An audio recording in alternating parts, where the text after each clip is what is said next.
If you're like me, you've been using computers for a while. Probably for too long. And if you have an overactive imagination, you might find yourself wondering, is there a little world inside the computer that I could go run around in? Sure, we've seen that in various forms of media, namely cartoons, video games, movies. I can think of a few examples off the top of my head. You got things like Code Lyoko, or I think they had like one episode of Fairly Odd Parents, and then I mix it up with Channel Chasers because, you know, it's just all technology based. But I want you to forget every single example that is not Mega Man Battle Network, because this is what the inside of a computer is supposed to look like, and I'm tired of pretending it's not. Mega Man Battle Network 2 was actually the first Mega Man title I ever played, and as an introduction to the Blue Bomber, it didn't exactly set the stage for the platforming entries, but I think that game actually helped me figure out what kind of games I enjoyed most. Because to this day, I'm still looking for deck building games, even if they're roguelikes. And there are a lot of roguelikes out there. There's almost too many.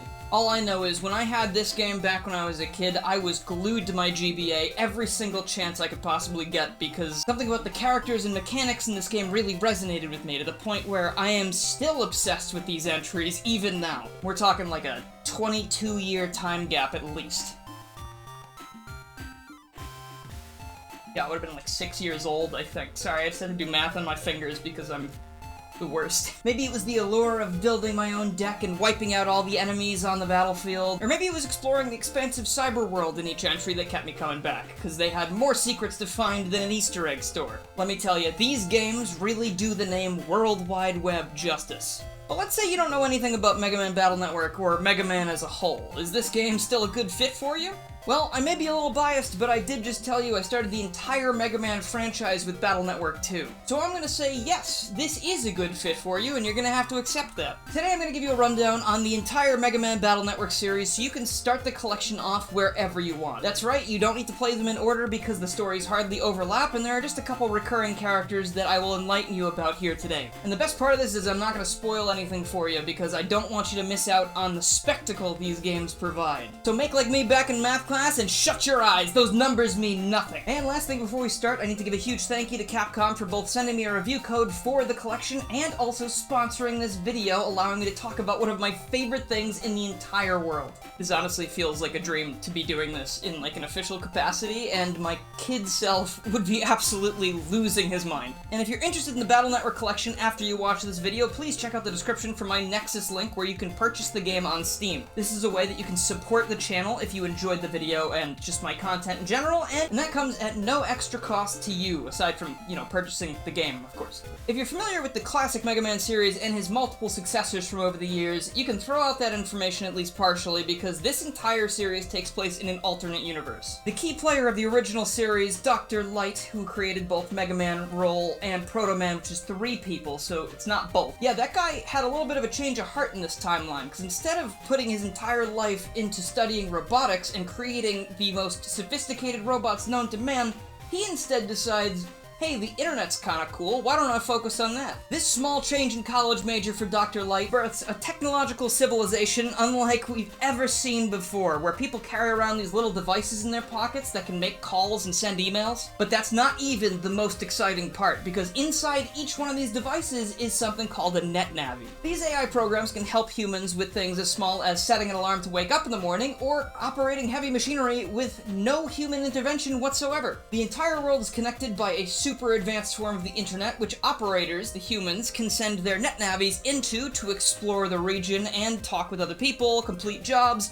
anything of the sort. Net battling and virus busting are also a huge pastime of this civilization, and that makes the main character Lan Hikari's pursuit of battleships and net battling fit into the gameplay all nice and snug-like. But the game's not called LAN Battle Network, otherwise, you know, everyone would have to be in the same room. We also have the return of the Blue Bomber Mega Man himself, who is Lan's NetNavi and is probably the best designed Mega Man I've seen up to this point until Geostellar and Mega Man Star Force released in 2006. Putting aside my personal biases and wishes of a Star Force collection, Lan and Mega Man make up a very iconic duo, and I think they're pretty good foils for each other. Lan is an irresponsible kid who is chasing the highs of life, and Mega Man is kind of like, whoa, calm down, everything's gonna be okay, I'm gonna protect you, things are fine, I'm gonna wake you up on time, you have to do your homework.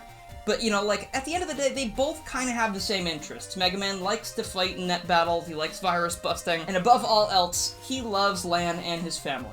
Unfortunately for him, though, keeping Lan out of trouble is a little bit difficult because Mega Man is basically a Tamagotchi. The guy can't really influence the mortal realm more than just speaking out of the terminal that he sits in. Like, how many times have you slept through your alarm? Like, it doesn't grow arms and shake you until you get up. It's gonna keep beeping, that's all it can really do. Lan and Mega Man live in AC/DC Town, yes, like the band, with Lan's parents, Yuichiro and Hakura Hikari. Their neighbors include Lan's friend and rival Dex, who is equally as brash and net battling obsessed as him, local richest human alive, Yai, and owner of the worst name that I've ever heard, Male Sakurai. For a long time, I thought her name was pronounced Meilu because of the anime, of which there are several seasons, but I believe in Japanese her name is Meiru Sakurai. And then in English, they made it just male, sort of like email, and that doesn't make it better, but I at least understand. Because, like, you know, Lan is named Lan, that's not a real human name, unless you count the second half of my name. You just take away the DY, and that's my name too. Like everyone else in the world, Lan's friends also have net navis, that being Gutsman, Glide, and Roll.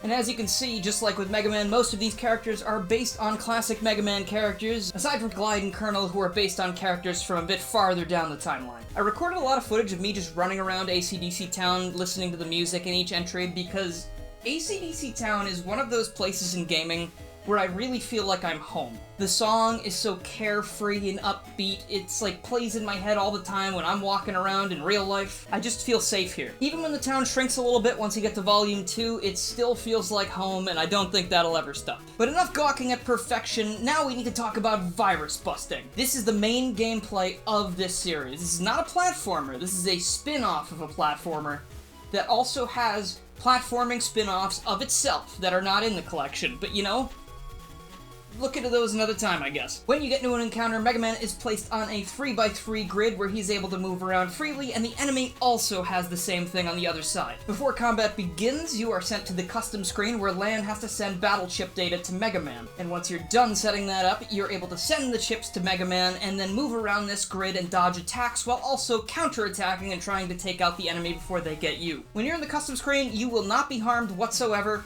Even emotionally. You're typically fine, unless there are some very specific circumstances surrounding that, which I will mention later. Another reason you can play these games in any order is because they give you the same tutorial in every single game. It may get a little repetitive if you're playing them in quick succession, like I did to capture footage for this, but if you're playing them one by one, it's not really a big deal. So if you start with 2 or 3 or 5 or 6, you will not miss out on anything important, and they're only slightly different with each entry. Let's back up a second though. That chip data I was talking about, where do those things come from? Well, I mean, you can find them in mystery data, you can trade them, you can get them after winning battles, you can buy them at stores.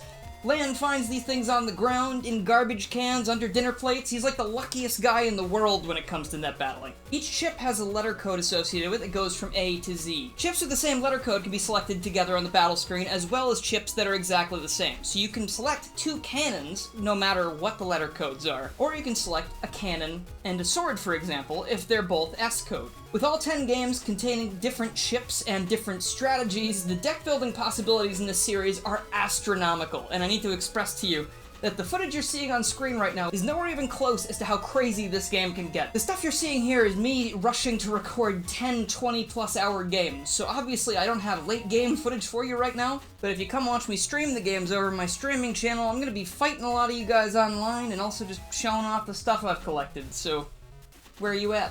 It's not all fun and games, though. This game has random encounters, which is never a thing that I've been super into, and some of the games have random encounter rates that are a little bit frustrating, but half the time you're in the real world where nothing can kill Lan and his friends, even though a lot of people give it their best shot. In the first game, for example, Lan and Mega Man are minding their own business, hanging out on the net, when all of a sudden their house catches on fire because of this totally unassuming repairman that was just hanging around. The duo, of course, find and deal with the problem, and that puts Mega Man on a crash course with this new on-the-rise evil organization called World 3, commonly written as WWW because the internet. Watch out next week, HTTPS:// are gonna be coming after you. Still talking about Battle Network 1 here, it's not exactly my favorite starting place for the series, even though it is the first game. Obviously, it's the first time they're doing all of this stuff, and I think the random encounter rate is way too high, especially in dungeons where you're trying to accomplish these little puzzle-like things. Combine that with the fact that you're not able to escape from encounters unless you keep the escape chip in your deck, and this game can get tiring real fast. Thankfully, this is a problem that'll be rectified as soon as Mega Man Battle Network 2, or if you're playing the Legacy Collection, this is a place where I recommend you turn on Buster Max mode. This thing makes your buster shots, not the charge shot, just regular buster shots do 100 damage each, so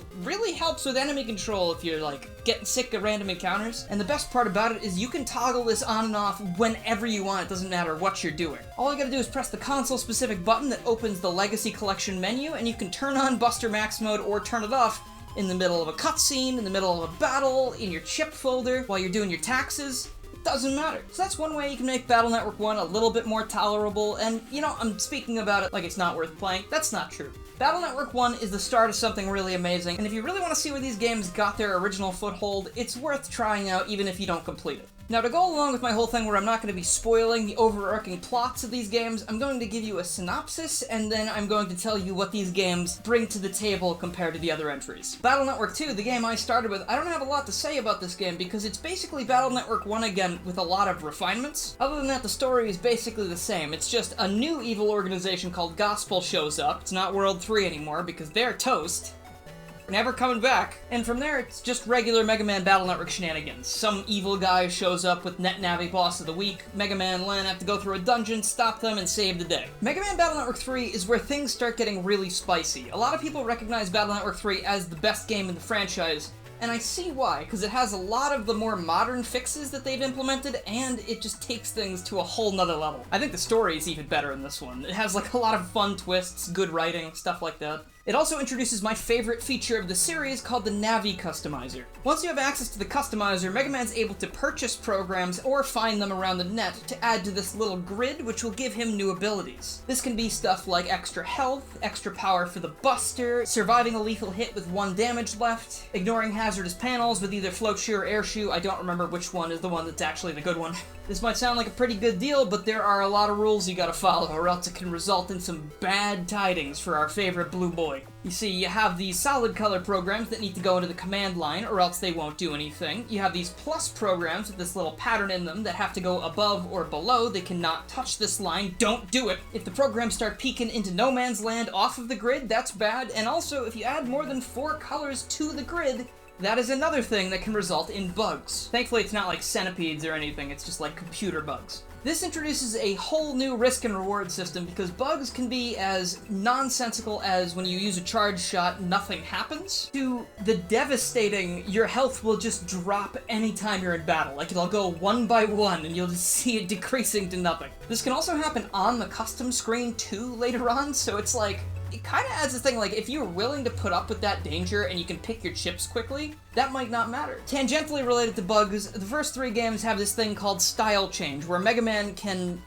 he doesn't exactly take the powers of his enemies, but he will absorb the attributes of Navis he's fought, along with an element. So you can have things like Gut Style, which will be power-focused, and you can have it in 1 of 4 different elements. There are also 7 different styles by the time you get to Battle Network 3, including Bug Style. As a kid, I never really got the point of this one because it felt like I was just hurting Mega Man and I didn't want him to be in pain. But Bug Style is a really unique thing that allows you to have 2 good bugs and 1 that's still 2. And 1 bad bug. So technically, you're weaponizing these glitches, and I think that's a really neat idea for an internet-based thing. Like, of course, Mega Man Battle Network has a lot to do with, like, oh, these guys are hacking the net, or, you know, doing bad things with electricity. This is how we level the playing field. Another point for the Legacy Collection, you're actually able to connect to your friends over the internet, and, you know, battle and trade and all that stuff like I mentioned, but you're also able to share the forms that you unlock. So if you're having trouble finding a certain form, you can just get your buddy to hand it to you, like a little favor. Battle Network 4 continues with the refinements and adds a couple new features as well. We have a revamped version of the style change system called Double Soul, where Mega Man actually will take on the attributes of the Navis he's defeated this time, so it's a lot more like classic Mega Man. This comes, of course, with their weaknesses and their strengths. You also get this nifty little emotion window that shows up in the battle scene, and it comes with this new mode called Full Synchro. For as small as an addition as that is, it's actually a pretty cool idea, because now whenever you counterattack an enemy, they'll freeze in place, and the next chip you use will do double damage. But this emotion window can also show that Mega Man is, like, stressed out or angry. I believe it also shows if he's glitched. Like, if he's got bugs, the emotion window can, like, flash.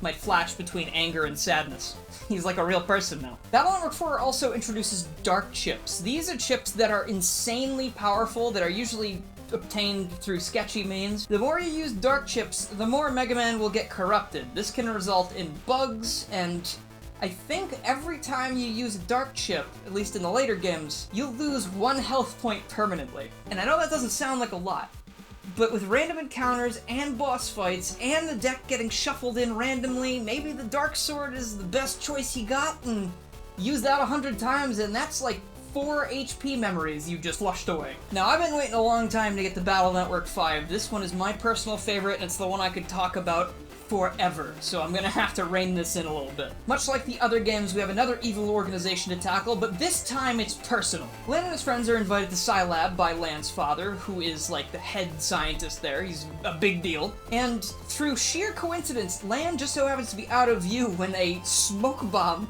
gets thrown into the room, and a bunch of dudes in, like, crazy gas masks walk in, and they kidnap Lan's father right in front of them. They also take Gutsman, Glide, and Roll from Lan's friends, and Lan is not stolen from because he's, like, behind a little wall. They just didn't check thoroughly enough. But that's pretty good, because this leaves Lan and Mega Man as the only ones who can fight back against Regal's new forces and get all of these people back. But Lan can't do this alone, and that opens the way for some new and returning faces. Battle Network 5 is the first time I thought the dual versions thing actually had a big impact, because when you go to play Battle Network 5, it's not blue or white, blue moon or red sun, it's Team Proto Man or Team Colonel. Depending on who you choose, your team throughout the game will be entirely different, with new abilities and slightly different dialogue, I believe, but the story is basically the same. Lan is recruited by either Eugene Chaud, owner of Proto Man EXE, or Barrel and Colonel EXE. Colonel in Mega Man X being a big dummy, a big idiot, I have to say. But in Battle Network, I think he's actually a lot better of a character. Early on, you get allied with either of these characters, and you take part in this thing called a Liberation Mission, which are some of the most fun things in this franchise, in my opinion. Instead of just exploring this area at your leisure, there are these purple panels all over the place, stopping you from getting to the boss. Walking up to one of these panels will initiate a battle where you only have 3 turns to defeat every enemy there, or else you lose and have to try again. This introduces some urgency to the battle system, even though usually you're trying to take out enemies as fast as possible. This is the point where it actually matters. If you defeat all the enemies in 1 turn, you'll clear out more panels because that's like a super special awesome thing you've done. But if you fight in an area where you're enclosed in panels, you'll actually be trapped in on both sides and have to turn back and forth to try and defeat all of the enemies in the time frame. And yes, I said characters, because there are multiple characters here you play as. Like you can see here, you're playing as Mega Man and Colonel, who are trying to get to the end of this to defeat Blizzard Man. Later on, you have up to, I think, 4 characters at a time, all with different special abilities. They come with their own special Navi chips that do extra damage.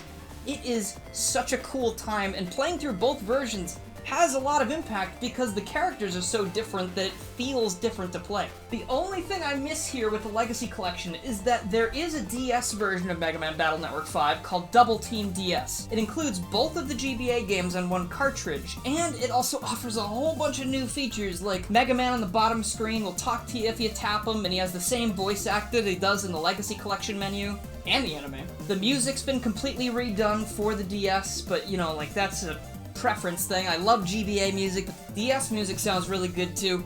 And the biggest feature that I miss from this version of the game that I just really wish was included here, you're able to run around with these ghost versions of the team members you have, and in battle, you can switch to these characters by pressing them on the touchscreen. This is restricted in certain areas, like when it comes to boss fights, which I never really understood. I don't think it really should have been, but it's really cool to be able to switch to Colonel or Toadman whenever you want while running around the world. It just adds so much more variety to all these battles you're doing, because it's the same chip folder that you've been using the whole time, but now you've got things like Toadman's charge shot, where he'll jump underwater and then attack a guy with a right-left hook. He's like a boxer, I guess. You can even customize these guys just like with Mega Man's Navi Customizer and give them more health, give them more, like, attack power, stuff like that.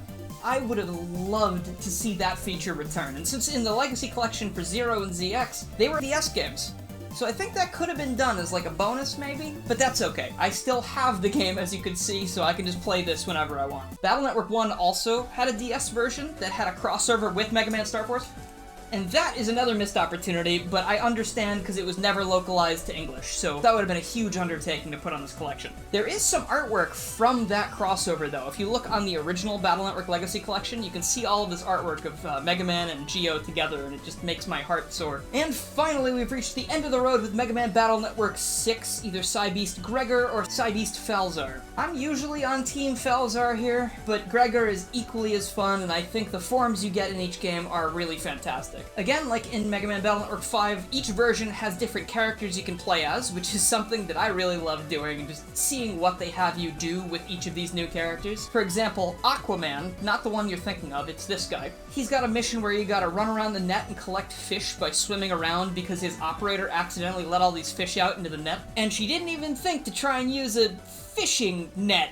to capture the... I'm sorry. These characters will be different depending on which game you play, the forms are different depending on which game you play, and of course, the main form of the game is different. Like, you either have the Falzar form or the Gregor form, and they're both pretty destructive. The story in this one also kicks butt. Like, this one has Lan moving away from AC/DC Town at the very beginning of the game, which is heartbreaking because him and his friends were supposed to all graduate together, like, how could you do this to them? And over in their new home of Central City, Lan and Mega Man fall back into the same routine of, uh-oh, there's a bad guy, better do something about it because no one else is around to do anything, especially not the police who just don't exist in this world. With a new town, obviously you have new faces. You meet characters like Mick and Tab, who are substitutes for the AC/DC gang. Mick feels a little bit like Dex and Yai rolled into one character, and I actually like Mick a lot. He's this angsty little dude that kind of makes bad decisions all the time. Like, the first experience you have with him is he just, like, tries to get Mega Man killed, and then when it doesn't work, he gets mad at Lan for not letting Mega Man die,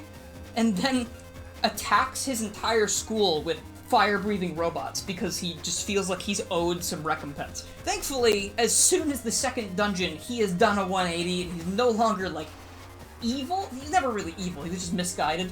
But, like, he becomes a really endearing character for a lot of reasons, and I think you'll enjoy seeing his story play out. And the writing is just so good here. I think this is easily the best written Mega Man Battle Network game, and I was very happy to see that that carries over into Mega Man Star Force. It's the last time I'm gonna mention it, I promise. And if you thought they had the gameplay down to a science before, Battle Network 6 takes that even further. This is the definitive Mega Man Battle Network experience. Like, I think PvP is gonna be most often seen on Battle Network 6 because of all the advancements and the new strategies you can do. Having 10 games worth of chips catch up with you finally is kind of like the world is your oyster. Digital oyster. I never got to play multiplayer back in the GBA days, but I know that plenty of people hung on to this thing long after the GBA was dead and buried. Even though it's been like 18 years since the last game came out, the fandom has certainly not stopped loving this stuff. And with the addition of online play for the Battle Network Legacy Collection, this game is going to, like, stun a whole new generation of people, I'm telling you. And knowing that so many new people are going to see these games and experience them for the first time just fills my heart to the point of bursting. I love these games so much, and I'm really happy they get to have another chance like this. Seeing as, like, the tagline for these games is that we are always connected no matter what, is something that can flourish in a whole new way now that there's actual online connectivity. Just think about it. A game about super advanced internet in a time where it wasn't is now in a time where it is. We're living the Battle Network. Maybe the real Battle Network was the friends we made along the way. And if you've been interested in anything that I've mentioned here today, please go ahead, check out the description, and check out the Mega Man Battle Network Legacy Collection for yourself. You will not regret it, I promise. And if you don't know me, this is the first time you ever watched a video, you might be asking if, like, my word means anything. That's up to you. Go play the game and find out.